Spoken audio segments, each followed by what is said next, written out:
اعوذ باللہ من الشیطان الرجیم۔ شروع اللہ کے نام سے جو بڑا مہربان نہایت رحم والا ہے۔ سورہ وائس کے معزز دوستو، السلام علیکم۔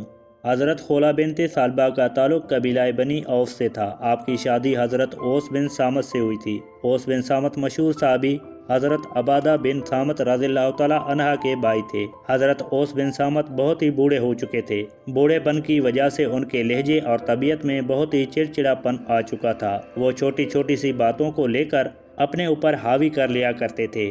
اس نے اپنی بیوی سے غصے میں آ کر یہ الفاظ بول دیے تھے کہ تم مجھ پر میری ماں اور بہن کی طرح حرام ہو گئی ہو۔ میں تمہارے ساتھ کبھی بھی جنسی میلاب نہیں کروں گا۔ میں تم سے اپنی خواہشات پوری نہیں کروں گا۔ اس دور میں یہ رواج تھا کہ کوئی بھی اپنی بیوی سے ناراض ہو کر اپنی بیوی کو یہ الفاظ کہہ دیتا کہ تم میری ماں اور بہن کی طرح مجھ پر حرام ہو گئی ہو۔ اگر مرد کی زبان سے یہ الفاظ نکل جاتے تھے تو رواج کے مطابق اس میاں اور بیوی کا نکاح ٹوٹ جاتا تھا۔ ان دنوں کا ازواجی رشتہ ختم ہو جاتا تھا۔ جب اوس بن صامت رضی اللہ تعالیٰ عنہ کا غصہ ٹھنڈا ہوا، حضرت اوس بن صامت رضی اللہ تعالیٰ عنہ بہت ہی شرمندہ اور پریشان ہوئے۔ ان کو اپنی غلطی کا احساس ہوا کہ میں کیا کر بیٹھا ہوں، تو انہوں نے اپنی بیوی سے معافی مانگی۔ بیوی سے بات چیت کرنے کی کوشش کی تو حضرت خولہ رضی اللہ تعالیٰ عنہ نے ان سے کہا کہ بے شک آپ نے مجھے طلاق نہیں دی ہے، لیکن جب تک یہ مسئلہ اللہ تعالیٰ کے آخری نبی حضرت محمد صلی اللہ علیہ وسلم کے سامنے رکھ کر اس کا حل دریافت نہیں کر لیتی،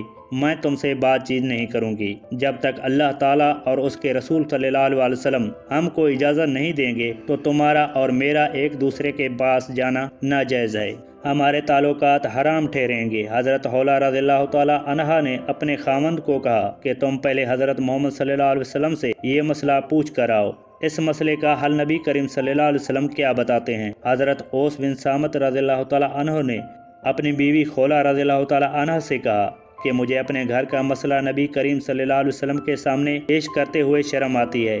میں نبی کریم صلی اللہ علیہ وسلم کے سامنے یہ مسئلے کرتے ہوئے شرم آتی ہے۔ میں کس طرح سے جا کر آقا دو جہان صلی اللہ علیہ وسلم کے سامنے اپنا مسئلہ پیش کروں؟ میرا تو یہی کہنا ہے کہ تم نبی کریم صلی اللہ علیہ وسلم کے پاس جا کر یہ مسئلہ پوچھ کر آؤ۔ ہو سکتا ہے کہ ہمارے دوبارہ سے آپس میں مشاورت ہونے کی کوئی صورت بحال ہو جائے۔ لہذا حضرت خولہ رضی اللہ تعالیٰ عنہ سیدھی حضرت عائشہ رضی اللہ تعالیٰ عنہ کے حجرے میں تشریف لے گئی۔ اس وقت نبی کریم صلی اللہ علیہ وسلم بھی وہاں موجود تھے۔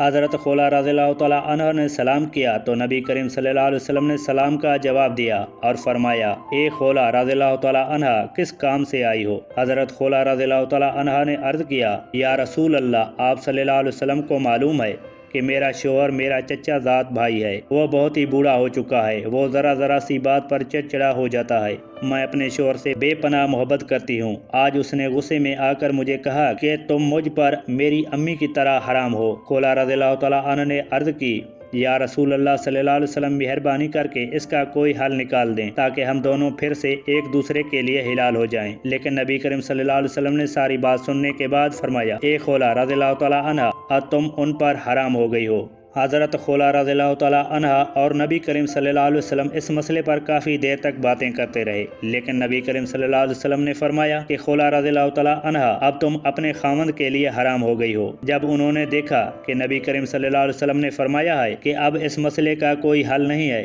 اس کے بعد حضرت خولہ رضی اللہ تعالیٰ عنہ بہت ہی مایوس ہو گئی۔ حضرت خولہ رضی اللہ تعالیٰ عنہ نے باوضو ہو کر اللہ تعالیٰ سے دعا مانگنا شروع کر دی، یا اللہ تعالیٰ، میرے خاوند اوس نے مجھے یہ الفاظ کہے ہیں، میں اپنے شوہر سے بہت ہی پیار کرتی ہوں، یا اللہ تعالیٰ ہمارے لیے بہتر فرما جو ہمارے حق میں بہتر ہے۔ میں نہیں چاہتی کہ میرا خاوند مجھ سے جدا ہو جائے، وہ بوڑھا ہو چکا ہے، اس نے غصے میں آ کر مجھے یہ الفاظ کہہ دیے ہیں، میں اب بالکل بے بس ہو چکی ہوں، اب تیرے سوا میرے التجا سننے والا کوئی نہیں ہے، یا اللہ تعالیٰ ہمارے لیے کوئی ایسا راستہ نکال دے تاکہ ہم کو نبی کریم صلی اللہ علیہ وسلم پھر سے ایک دوسرے کے لیے حلال قرار دے۔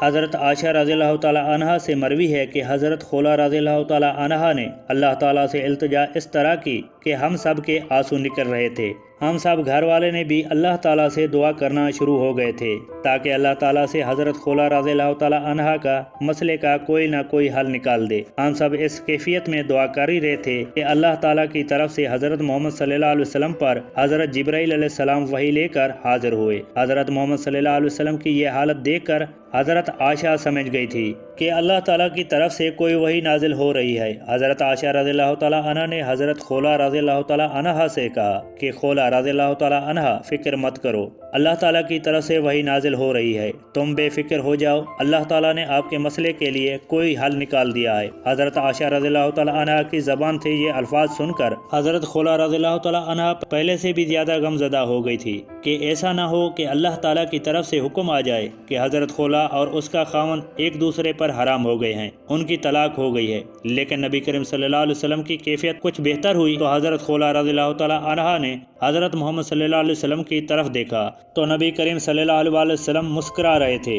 حضرت محمد صلی اللہ علیہ وسلم کی حضرت خولا کی طرف دیکھ کر فرمایا، اے خولا رضی اللہ تعالیٰ عنہ، اللہ تعالیٰ کی طرف سے تمہارے مسئلے کا حل ہو گیا ہے۔ اللہ تعالیٰ نے حضرت جبرائیل علیہ السلام کے ذریعے مجھے وحی نازل کر دی ہے۔ وہ وحی اللہ تعالیٰ کے نبی کریم صلی اللہ علیہ وسلم حضرت خولا رضی اللہ تعالیٰ عنہ کو پڑھ کر سنائی۔ اس وحی کا ترجمہ کچھ یوں ہے کہ اللہ تعالیٰ نے اس عورت کی بات سن لی جو آپ کے ساتھ اپنے شوہر کے بارے میں جھگڑ رہی تھی، کیونکہ حضرت خولا رضی اللہ تعالیٰ عنہ ہی وہ عورت تھی جو آپ صلی اللہ علیہ وسلم کے اپنے شوہر حضرت اوس رضی اللہ تعالیٰ عنہ کے بارے بات چیت کر رہی تھی۔ حضرت خولا رضی اللہ تعالیٰ عنہ نے حضرت محمد صلی اللہ علیہ وسلم کو کہا تھا کہ مجھے طلاق نہیں ہوئی ہے۔ یہی وجہ تھی کہ اس صورت کا نام بھی مجادلہ اور اس صورت کو شروع بھی اللہ تعالیٰ نے اس الفاظ سے کیا تھا۔ اس صورت کو سننے کے بعد حضرت خولا رضی اللہ تعالیٰ عنہ کا یہ خوف دور ہو گیا تھا کہ نبی کریم صلی اللہ علیہ وسلم نے حکم فرمایا تھا کہ حضرت خولا رضی اللہ تعالیٰ عنہ کے الفاظ طلاق کے زمرے میں نہیں آتے ہیں، لیکن اللہ تعالیٰ کی طرف سے ان الفاظ کا معنی کچھ یوں تھے کہ ان کا الفاظ حکم طلاق کے نہیں ہے، بلکہ اللہ تعالیٰ نے ان کے الفاظ بولنے کا کچھ کفارہ اور جرمانہ عائد کر دیا۔ رسول صلی اللہ علیہ وسلم نے فرمایا کہ یہ خولا، گھر جا کر اپنے شوہر کو کہہ دو کہ اللہ تعالیٰ کی طرف سے وحی نازل ہوئی ہے کہ تمہارے ان الفاظ کا یہ کفارہ ہے، تم کوئی لونڈی یا غلام آزاد کر دو۔ حضرت خولا رضی اللہ تعالیٰ عنہ نے عرض کی، یا رسول اللہ، آپ بہتر جانتے ہیں کہ میرے خاوند کے پاس نہ تو کوئی غلام اور نہ ہی کوئی لونڈی ہے، وہ کس کو آزاد کرے گا؟ پھر نبی کریم صلی اللہ علیہ وسلم نے فرمایا، اے خولا رضی اللہ تعالیٰ عنہ، اپنے خاوند سے کہو کہ 3 مہینے مسلسل روزے رکھے۔ حضرت خولا رضی اللہ تعالیٰ عنہ نے عرض کیا، یا رسول اللہ، آپ صلی اللہ علیہ وسلم کو پتہ ہے کہ میرے خاوند عمر رسید اور بہت ہی کمزور ہیں، وہ روزے نہیں رکھ سکتے۔ نبی کریم صلی اللہ علیہ وسلم نے فرمایا کہ اگر وہ یہ دونوں کام نہیں کر سکتے تو ان کو کہو کہ وہ 60 مساکین کو پیٹ بھر کر کھانا کھلا دے۔ حضرت خولا رضی اللہ تعالیٰ عنہ نے عرض کی، یا رسول اللہ، ہم بہت ہی غریب ہیں، اس سے یہ کام بھی نہیں ہو سکے گا۔ آپ صلی اللہ علیہ وسلم نے فرمایا کہ اچھا یہ بھی نہیں کر سکتے تو ان سے کہو کہ امام المنذر بن قیس کو میرے پاس بلا لائیں، ان سے کھجوریں لے کر 60 مساکین کو کھلا دیں۔